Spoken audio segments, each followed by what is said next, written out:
and, more importantly, his bribe. The house didn't have a clock. Aunt Clemence was too tight with money to own such a rare item.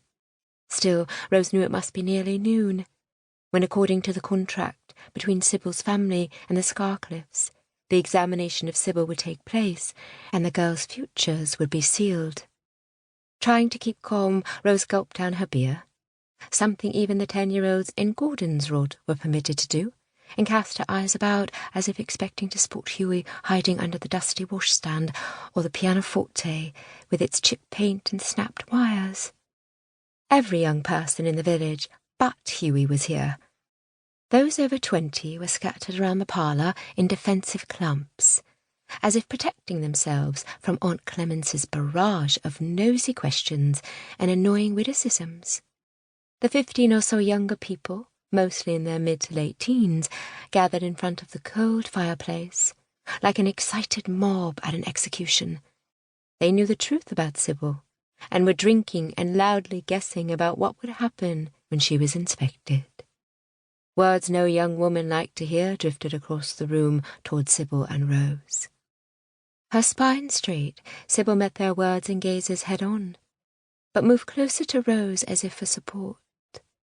Sybille, and Rose to a lesser degree, were used to stares, but of a more lustful variety.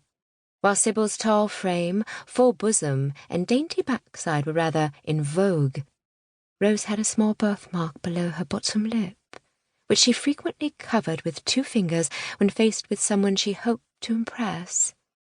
Both 18-year-olds had rich, reddish-brown hair they tied up in braids and studded with bits of silver.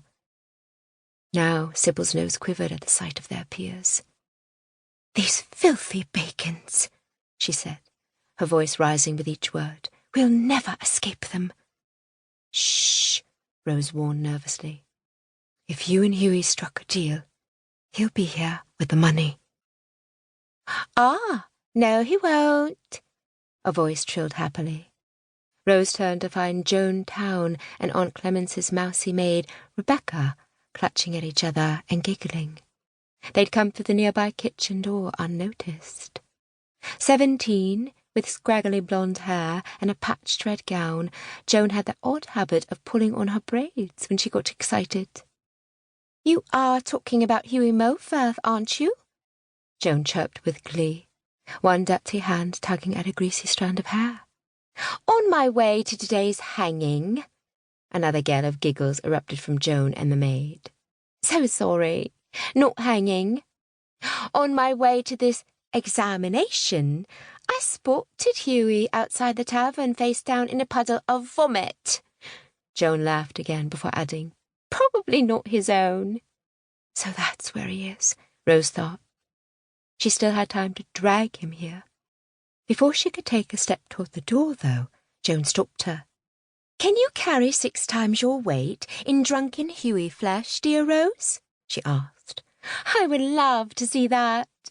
That boy won't wake up for days." Without losing her sweet smile, Sybille said, "I'll cut out your tongue with broken glass, Joan, unless you disappear, and take that disgusting floor scrubber with you." Jane snorted.